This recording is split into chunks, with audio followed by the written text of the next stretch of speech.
امریکی صدر Donald Trump کا کہنا ہے کہ ایران کے ساتھ معاملات بہتر طریقے سے آگے بڑھ رہے ہیں۔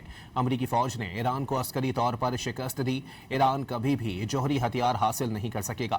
واضح کیا کہ معاہدہ طے نہ پایا تو وہ اپنا کام مکمل کریں گے۔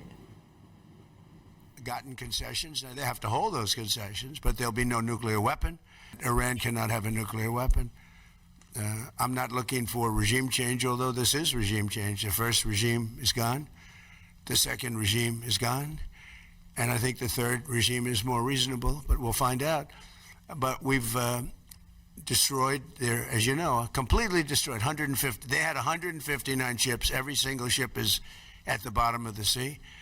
We've completely destroyed. They don't have one airplane. They don't have radar. And our great Navy, which did the greatest blockade anyone's ever seen, not one ship got through in 2 months.